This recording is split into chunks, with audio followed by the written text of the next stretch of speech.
Olá, muito obrigado pela sua audiência. Está começando a segunda parte do Memórias do Poder Legislativo, programa idealizado pela Associação dos Parlamentares do Estado de São Paulo. Estamos entrevistando o deputado estadual pelo PSOL, Carlos Gianazzi, reeleito para o 4º mandato parlamentar consecutivo. Deputado, muito obrigado mais uma vez por tê-lo aqui. E no primeiro programa, o senhor me disse que gravou um CD e está aqui a prova viva do CD do deputado Carlos Gianazzi. Muito bacana, são 11 músicas e com a participação da Alicy Brandão, deputado? Exatamente, são músicas de minha autoria, todas elas, né? Só uma que é parceria com o César Augusto, um compositor também da música brasileira, e teve numa música a participação da nossa querida Alicy Brandão, grande cantora brasileira, e nossa grande colega aqui também da Assembleia Legislativa, que é deputada estadual. Ela teve a generosidade, né, de gravar uma música comigo que se chama Ocupe, que eu fiz em homenagem àquele movimento, às jornadas de junho de 2013, aquelas grandes manifestações, né?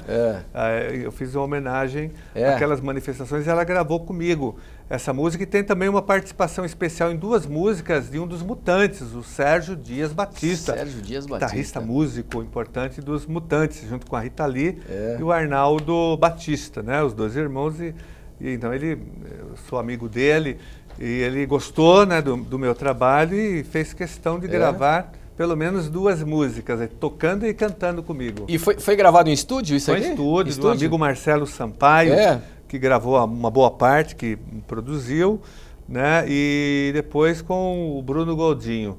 Agora, deputado, e os ritmos das músicas? É música popular brasileira, música, né? MPB. Música popular brasileira. Eu fui muito influenciado pelo João Gilberto, Tom Jobim, Caetano Veloso, Gilberto Gil, né? São as minhas grandes influências musicais, então algo um pouco tentando seguir essa linha. Aliás, né, por falar em música, um momento histórico aqui, Rita Lee e Gil. Isso aqui é em 2002, um show aqui na frente do Parque do Ibirapuera, com 100 mil pessoas, e eu entreguei para o Gilberto Gil, nesse show, o título de cidadão paulistano. Eu era vereador, aprovei o título para ele, e teve um grande show, entreguei no show, fiz uma intervenção do show, não cantei, logicamente, não teria condições, mas eu fiz uma fala falando da importância dele para a música brasileira, falei do tropicalismo, né? E daí chamei a Rita Lee para entregar comigo. Isso aí tem até um vídeo da TV Câmara, né? O pessoal pode acessar pela internet lá, Gilberto Gil, Carlos Gianazzi, e aparece o vídeo da entrega do título e esse episódio. Daí ele canta, quando eu entrego junto com a Rita Lee, o título para ele canta Sampa, em homenagem à cidade de São Paulo. E o senhor tem contato ainda com todos eles? Não, é difícil o contato. Pela né? correria, esporadicamente, né? As agendas não batem, né? Mas não tenho contato, não. Agora, quem quiser ouvir, não é o deputado, é o cantor Carlos Gianazzi. Como é que faz? É o compositor e cantor. Compositor tem e cantor, o CD, né? mas o CD hoje ninguém mais ouve CD. Eu falo que hoje tem o site do CD que chama Pela Margem, é o nome do CD. Pela Margem? Pela Margem, colocar lá www.pela Margem, ou colocar o meu nome no Spotify. No Spotify coloca lá, já aparece o CD, a pessoa ouve de graça lá, não paga nada. Estamos vivendo a era digital, não é, deputado? Exatamente. Aliás, o que o senhor acha dessa era digital? É uma grande revolução tecnológica que muda o pensamento, muda o comportamento, né? Não é só uma técnica, é muito mais do que isso. Ela influencia todo o comportamento e a forma de pensar. O senhor teve que se reinventar nessa última eleição? Por esse novo momento? Nós vamos nos adaptando. A cada eleição você vai se adaptando aos novos instrumentos tecnológicos, né? Deputado, eu recebi aqui um livro, chama-se Marcha contra o Saber. O senhor é mestre em História e Filosofia da Educação, doutor em História e Economia pela Universidade da USP. O golpe militar de 64 e o AI-5 na Universidade de São Paulo. Isso aqui foi uma grande pesquisa que o senhor realizou. Na verdade, eu fiz duas pesquisas na USP, né? Uma de 90 a 95, que foi o ano mestrado, onde eu investiguei a doutrina de segurança nacional, a ideologia de segurança nacional dos militares, e focando mais na área da educação. Esse livro, tem prefácio do Vladimir Safatli, que é professor da USP, da Faculdade da FEFELESH, da filosofia, ele fez o prefácio. É um trabalho que fala sobre os impactos do AI-5 dentro da Universidade de São Paulo, das perseguições, das aposentadorias compulsórias dos grandes pesquisadores, Florestan Fernandes, do Mário Schember, né, do próprio Fernando Henrique Cardoso, que era na época professor da Universidade de São Paulo, do Ottaviani, os grandes pesquisadores intelectuais e professores da Universidade de São Paulo. Então, a minha área de pesquisa sempre foi tanto na Faculdade de Educação como na de História, o golpe militar, o AI-5, a doutrina de segurança nacional, o Estado autoritário brasileiro, que infelizmente isso, né, nesse momento histórico, parece que é uma grande ameaça, parece que nós estamos vivendo, né, uma tentativa de volta a esse passado extremamente danoso para toda a sociedade brasileira. Mas me especializei em estudar o Estado autoritário brasileiro, sobretudo nesse período histórico de 64 a 85, que foi a época do regime militar, hoje a gente fala que é o regime não só militar, mas empresarial militar, né? Porque o golpe militar estava a serviço de uma classe social, a serviço da exploração dos trabalhadores. Quanto tempo de pesquisa? Olha, a primeira pesquisa durou quase 5 anos, né? E a segunda 4 anos. Eu pesquisei quase 9 anos a ideologia de segurança nacional, o golpe, o AI-5, esse período histórico que, como eu disse, foi um dos piores da história do Brasil. Pudesse fazer um resumo desse livro, uma história estarrecedora para o senhor? Com certeza. Esse foi um dos piores momentos da história do Brasil, né? Porque pessoas foram mortas, nós tivemos uma ditadura sanguinária que matou, que prendeu, que exilou, que mutilou pessoas, que arruinou a vida de milhares de pessoas no Brasil e acabou com as liberdades individuais, civis, né? Houve um ataque ao Estado democrático de direito, foi implantado o Estado autoritário no Brasil e a tortura virou também uma política do Estado brasileiro durante o período, principalmente nos anos mais pesados da ditadura militar, no governo Costa e Silva e no governo Médici. Foram os 2 piores momentos do regime militar no Brasil, né? E espero que isso nunca mais se repita no Brasil. Por isso que nós temos que conhecer a história do país. Sem dúvida. E o Estado democrático, ele é sólido, ele é forte no nosso país, deputado? Não, ele está em permanente construção, ele tem avanços e recuos, né? E nesse momento histórico nós estamos tendo recuo. Se o povo brasileiro não reagir, não tiver a lucidez e a sabedoria, nós vamos retroceder. Nós não podemos retroceder. A democracia tem que ser vigiada, tem que ser alimentada, ela não pode ser abandonada. Então, nós temos que tomar muito cuidado, porque o momento agora é de volta ao passado. O momento agora é de volta à ditadura e ao autoritarismo. A população tem que reagir contra isso, porque nós tivemos uma experiência danosa para o Brasil. 12 anos como deputado, né? Agora está indo como por 4º mandato. O que mudou de lá para cá, deputado? Olha, eu era vereador, eu trabalhava na cidade de São Paulo, do município, que é um município grande, é um município com quase 12 milhões de habitantes, né? Uma cidade complexa, uma cidade-estado, até muitas vezes maior do que um estado, do ponto de vista da população. E quando eu assumi na Assembleia Legislativa, eu vi um estado grande, logicamente. Hoje o estado de São Paulo tem 45 milhões de habitantes, 645 municípios, com categorias profissionais imensas, como a que eu trabalho, o magistério, por exemplo, que é grande, tem 300 mil professores na rede estadual, na rede municipal, se eu não me engano, de São Paulo tem 80 mil, então é uma rede grande, né, em todos os aspectos. Então eu tive que conhecer o estado, conhecer o interior que eu não conhecia, conhecer melhor a Baixada Santista, conhecer melhor aqui a Grande São Paulo. Então, isso mudou bastante, né, o meu entendimento do estado de São Paulo. Deputado, eu sei que o senhor realmente vai à luta, né?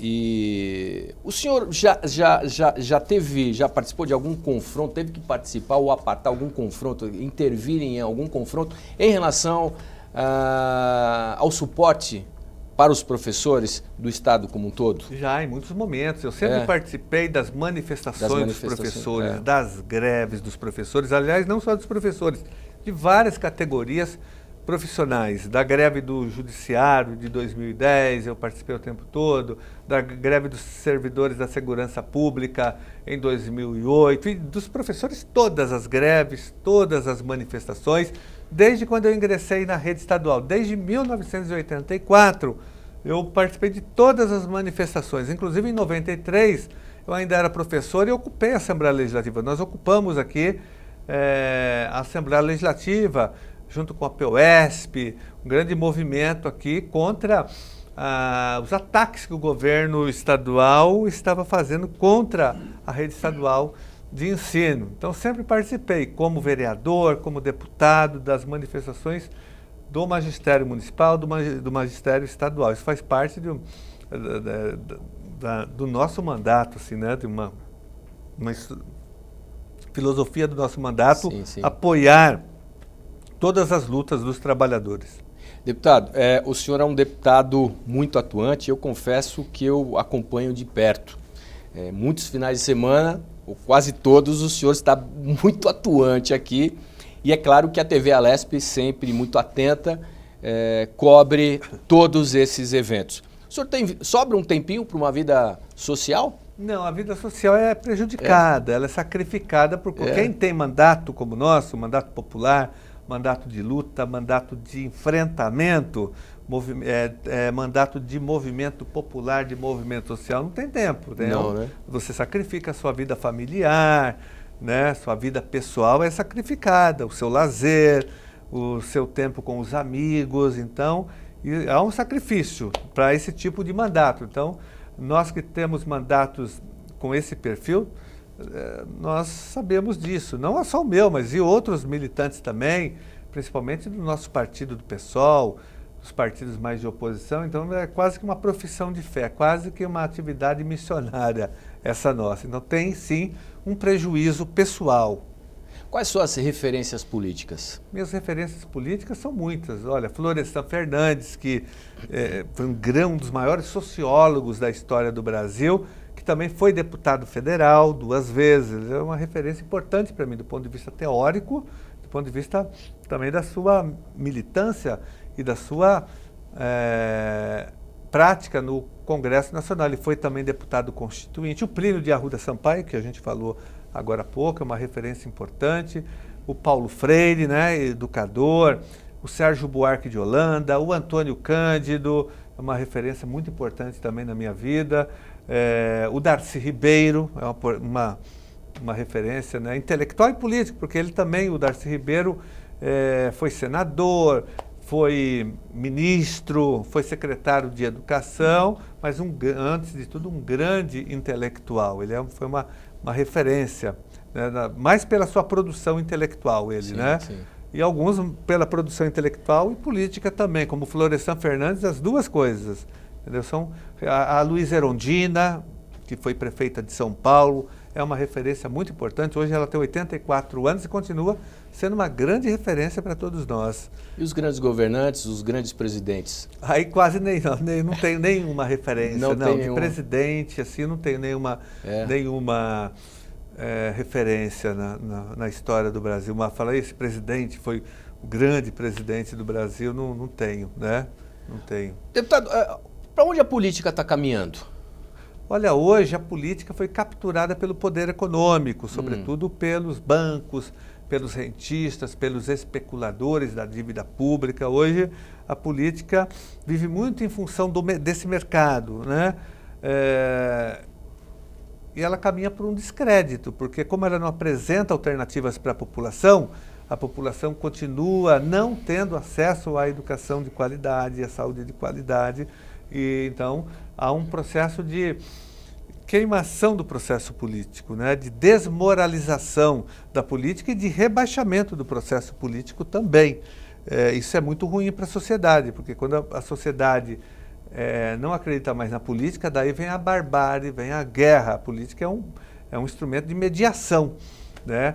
Então, quando fora da política só existe o quê? A barbárie e a guerra. Então, isso é muito ruim. né? Mas isso os próprios partidos estão produzindo, é culpa dos próprios partidos que têm traído sistematicamente a população. Como eu disse, um partido é de oposição, hoje quando ele assume o poder, ele muda o discurso, ele não é coerente, ele trai a população, aí a população não vai acreditar mais na política. Deputado, Embora a política seja um instrumento importante de sim. transformação da sociedade, nós temos que ocupar a política, as pessoas de bem devem ocupar a política, porque se a gente não ocupa, alguém ocupa contra nós e governa contra nós. Você acha que a população está mais atuante nesse momento? Em alguns momentos, sim. A população também tem avanços e recuos do ponto de vista da participação. Nós tivemos o grande evento de 2013, aquelas grandes manifestações querendo padrão FIFA de prestação de serviços públicos. Nós queremos educação padrão FIFA. Queríamos, né? Na época eu participei do primeiro momento de 2013, daquelas grandes manifestações que eram progressistas. Depois elas foram capturadas pelos setores mais à direita, né? Pelo capital, ela foi cooptada. Eles venceram nesse sentido e virou uma outra coisa. Mas no primeiro momento era para a gente fazer uma grande mudança no Brasil, mas infelizmente o governo Dilma recuou, não aproveitou aquela onda que queria mudança, era hora de fazer a grande mudança, não se aproveitou isso, né? E aí nós retrocedemos com movimentos mais conservadores, de direita, mais reacionários, né? E daí nós não avançamos. Então tem momentos de avanços e momentos de recuo do ponto de vista da participação da população. Para o senhor, existe um modelo perfeito educacional? Mas não existe, a gente pode chegar nisso? Eu acho que o que nós temos que defender sempre, primeiro, a educação precisa de mais investimentos. Como eu disse, nós temos que aumentar o investimento financeiro na educação, nós precisamos valorizar os profissionais da educação. Todos, não só os professores, mas os agentes de organização escolar, os gestores, todos os trabalhadores da educação devem ser valorizados do ponto de vista salarial, do ponto de vista das condições de trabalho, do ponto de vista funcional, do ponto de vista da carreira e do ponto de vista social. Isso é fundamental. Sem isso não haverá educação pública de qualidade. A minha grande luta é essa. Sempre foi como professor, como diretor, como militante, como vereador e como deputado estadual, membro aqui da Comissão de Educação. Isso é fundamental e essa educação tem que ser crítica, libertadora, emancipadora, fazer o aluno pensar, tem que desenvolver o senso crítico do aluno, senão não adianta, não é qualquer educação que nós queremos. Queremos essa educação que forme o aluno para o pleno exercício da cidadania. Arte para as escolas, para os alunos, é um dos temas que o senhor tem ciência que realmente está faltando para as nossas crianças? Com certeza. A questão artística e cultural é fundamental. A educação caminha lado a lado com a cultura. E tanto é que na LDB nós já aprovamos, né, o ensino de música, de artes plásticas, de cinema, de teatro. Tudo isso consta já na LDB, que é a Lei de Diretrizes da Educação Nacional. Todos esses conteúdos devem ser trabalhados, essas áreas trabalhadas na escola. Está na lei já. Só que isso não acontece porque o Estado não investe, não há investimento nisso. O aluno deveria ter acesso ao ensino de música. Está na lei, porque é importante que ele conheça não só que ele tenha noção de teoria musical, que ele saiba, se ele quiser, logicamente, tocar um instrumento, mas que ele conheça a história da música brasileira, a sua importância, os seus formadores, os ritmos. Quando ele começa a conhecer, ele começa a valorizar. Ele vê como que a nossa música é rica. A música brasileira é reconhecida internacionalmente. Movimentos como a Bossa Nova são cultuados até hoje em vários países do mundo, na Europa, Estados Unidos e Japão. Então, nas artes plásticas também, no teatro, no cinema. Deputado, quais são as grandes reivindicações dos profissionais da área de educação? Olha, a primeira grande reivindicação dos profissionais da educação é a valorização salarial. Aqui em São Paulo, por exemplo, Marcos, um professor da rede estadual não ganha nem o piso nacional salarial, que é regulado por uma lei que foi aprovada em 2008. E essa lei não é respeitada no estado mais rico da federação. O piso nacional salarial hoje gira em torno de R$ 2.445 e 70 centavos. e 55 centavos, lembra até dos centavos. Isso numa jornada de 40 horas semanais, praticamente o dia todo. E o São Paulo, o estado mais rico, não paga esse piso nacional. Então tem que valorizar o salário do profissional da educação, sobretudo do professor, do agente de organização escolar, o quadro de apoio escolar, dos gestores, todos devem ter essa valorização. Tem que melhorar as condições de trabalho. Não dá para o professor trabalhar numa sala com 40 alunos. Isso não é inconcebível nos dias de hoje. 35, tem que ter no máximo 25 alunos por sala, que é muito já. Isso está falando com toda a experiência, né? Eu sou professor, trabalhei muito tempo em sala de aula e diretor de escola. Minha escola, quando eu estava trabalhando nela, eu estou licenciado do meu cargo, porque eu prestei concurso, professor concursado efetivo, sou licenciado, mas minha escola, quando eu estava na ativa, tinha 2.000 alunos da minha escola, com salas com 35 alunos por sala, já era muito. Então tem que diminuir o número de alunos por sala, nós temos que ter mais escolas para atender a demanda, mas com dignidade. Isso entendeu? É possível, deputado? É possível. O governo tem que investir mais recursos. Em várias regiões, em várias escolas, isso já é possível sem construir escolas, porque você tem já uma certa diminuição em algumas regiões das matrículas, então você pode realocar os alunos, porque manter uma sala com 40 alunos, quando você pode dividir essa sala em 20 alunos numa sala e 20 na outra. Eu aprovei uma lei aqui na Assembleia Legislativa que obriga o Estado a matricular só 20 alunos quando na sala tem um aluno com deficiências. Tem um aluno lá com autista, com síndrome de Down, nessa sala só pode ter 20. A lei 15.830, uma lei importante, que tem que ser cumprida no estado de São Paulo. Entendeu, Marcos? Então, aliás, tem outras leis também que eu até queria citar aqui, que eu aprovei aqui na Assembleia Legislativa, a lei para os professores, para os profissionais da educação, a lei da meia entrada, do pagamento da meia entrada. Eu ia entrar nesse detalhe agora. E teatro, a lei que eu aprovei aqui. Esse foi fantástico, né, deputado? Uma lei importante. Eu já tinha, quando vereador, eu aprovei na Câmara Municipal, só para a rede municipal, só que a lei foi vetada pela Marta Suplicy, depois o Serra assumiu, aprovei de novo, ele vetou. Tive 2 vetos nessa lei. Aí eu vim para a Assembleia Legislativa e fiz um projeto de lei fazendo uma emenda numa lei já existente, incluindo todos os professores das redes municipais de ensino. Então hoje, bom que o telespectador saiba, o professor que está nos acompanhando, hoje todos os professores das redes estadual e municipais têm direito à meia entrada. Aprovei a lei, todo mundo tem direito hoje. O professor lá da rede pública de Ribeirão Preto, da rede municipal de Sorocaba, da rede municipal de São Paulo, da rede municipal de Santos, de Cubatão, de Apiaí, né, lá de Itaoca, aquele professor tem direito a pagar a meia entrada em qualquer cinema, em qualquer teatro do estado de São Paulo. E fui mais além, eu aprovei uma segunda, Marcos, importantíssima, incluindo também todos os profissionais da educação, os agentes de organização escolar, todo o quadro de apoio tem direito tanto da rede municipal, das redes municipais, aliás, e da rede estadual de ensino, e também todos os gestores, diretores, supervisores, coordenadores pedagógicos. Então, eu aprovei 2 leis, todo mundo tem direito. Trabalhou em escola, tem direito, né, de ter acesso à meia entrada.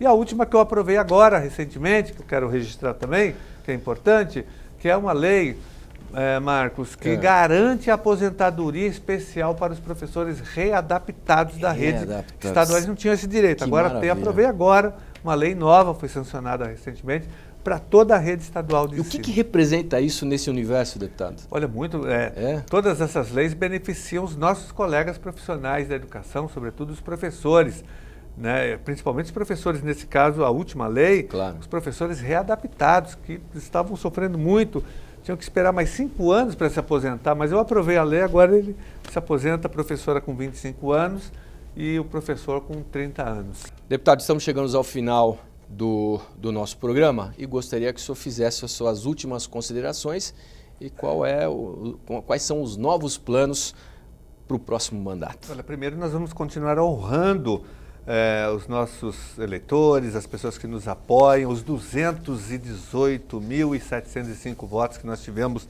nesta última eleição. E nós vamos continuar defendendo de uma forma intransigente a educação pública gratuita e de qualidade, defendendo os profissionais da educação, o magistério e todos os servidores do Estado de São Paulo, das prefeituras, e sobretudo defendendo e trabalhando junto com os movimentos sociais, junto com a sociedade civil organizada, junto com os lutadores e lutadoras sociais, porque nós acreditamos na força da sociedade. Então essa vai ser a nossa grande luta.